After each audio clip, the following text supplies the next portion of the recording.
नमस्कार, मैं डॉक्टर वरुण कुमार, शिशु रोग विशेषज्ञ, आपके सामने एक बार फिर से एक नए वीडियो के साथ, एक नए टॉपिक के साथ उपस्थित हूँ। सबसे पहले मैं आप सबों को अनेक धन्यवाद देना चाहता हूँ कि आप लोगों ने हमारे चैनल को more than 100 subscriber within 2 days दिया है। उम्मीद है आप लोगों को बहुत पसंद आया चैनल।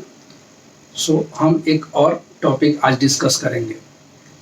इमोशनल इम्पैक्ट, हमारे बच्चों पे क्या असर पड़ रहा है इस कोरोना पेंडेमिक से। तो सबसे पहले हम बात करेंगे कि कारण क्या है।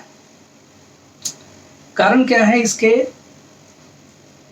उसमें सबसे पहला कारण है कि बच्चे इस बात से डरते हैं कि हमको वायरस का इन्फेक्शन लग जाएगा।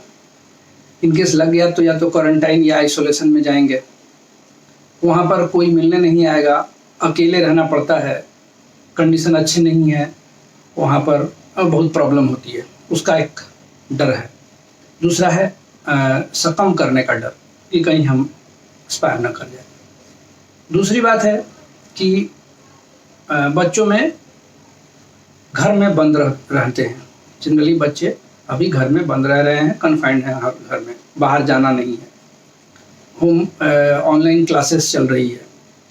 अब ये सब लेके कोई पीयर ग्रुप के साथ खेलने बाहर नहीं जा सकते, एक्स्ट्रा करिकुलर एक्टिविटी नहीं है उनके पास, तो इस सब से भी एक स्ट्रेस है।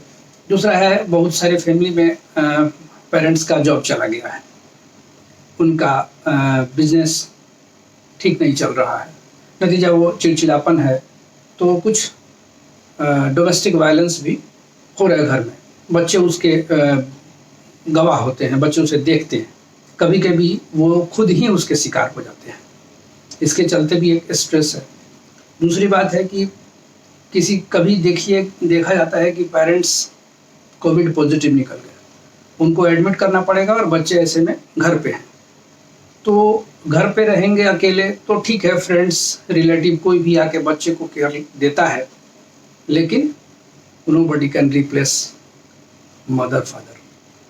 तो इस तरह के बच्चे में एक्यूट स्ट्रेस डिसऑर्डर या एडजस्टमेंट प्रॉब्लम ये सब डेवलप हो जाता है। बच्चे चाइल्ड एब्यूज़ के शिकार हो जाते हैं। तो ये सब सारी प्रॉब्लम होती है। बहुत सारे बच्चे हैं जो कोविड पॉजिटिव हुए, एडमिट हुए थे, ठीक होके घर लौटे हैं। उनको क्या होता है कि हॉस्पिटल की सीन याद आती है।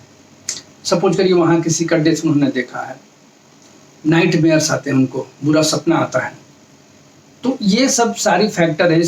ऑनलाइन क्लासेस है तो उसका एक अलग है कि वर्चुअल 1-to-1 इंटरेक्शन नहीं है, तो उसके चलते भी बच्चे स्ट्रेस में रहते हैं। तो ये सब तमाम कारण है।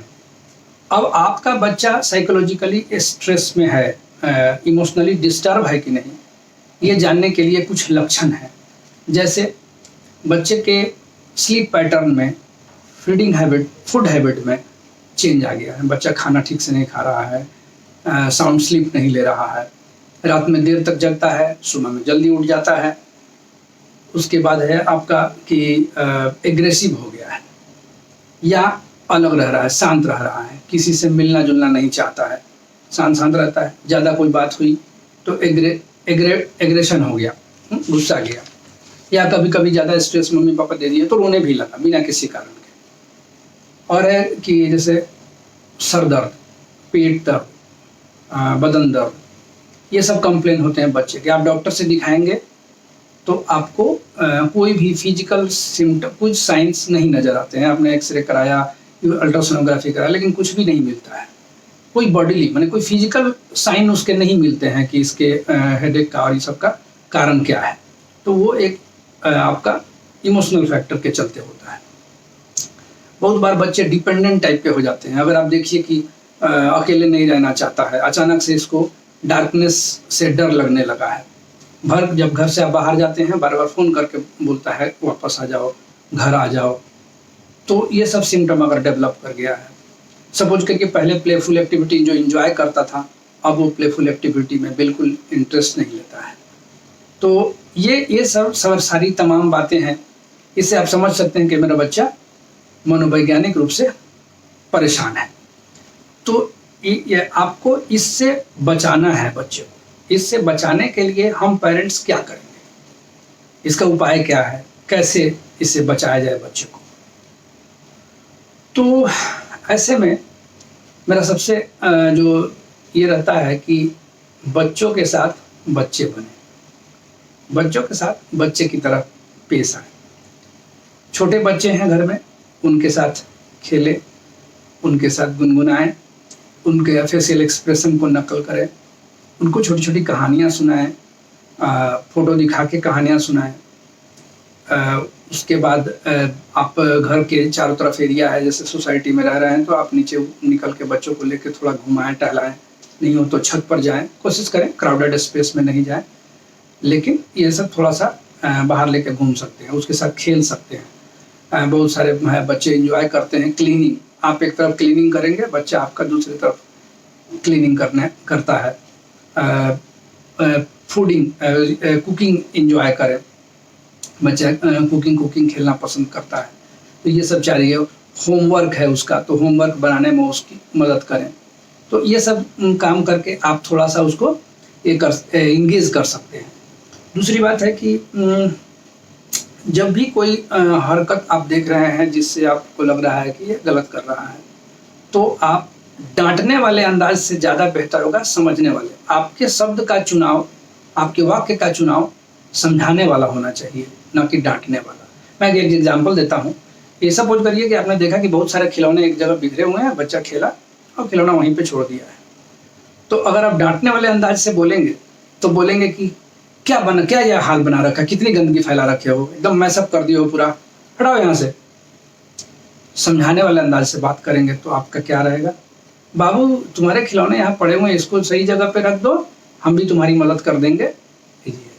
तो ये इस चीज़ का आप ध्यान रख सकते हैं। दूसरी बात है कि अगर कोई बच्चा अच्छा एक्टिविटी करता है, अच्छा ड्राइंग बनाता है, कुछ अच्छा प्रोजेक्ट बनाता है, कुछ भी करता है, तो आप कोशिश करें कि उसको इनकरेजमेंट दें, उसको समझाएं कि तुम बहुत अच्छा कर रहे हो, तुमने अच्छा किया है। तो ये इनकरेजमेंट मिलना चाहिए।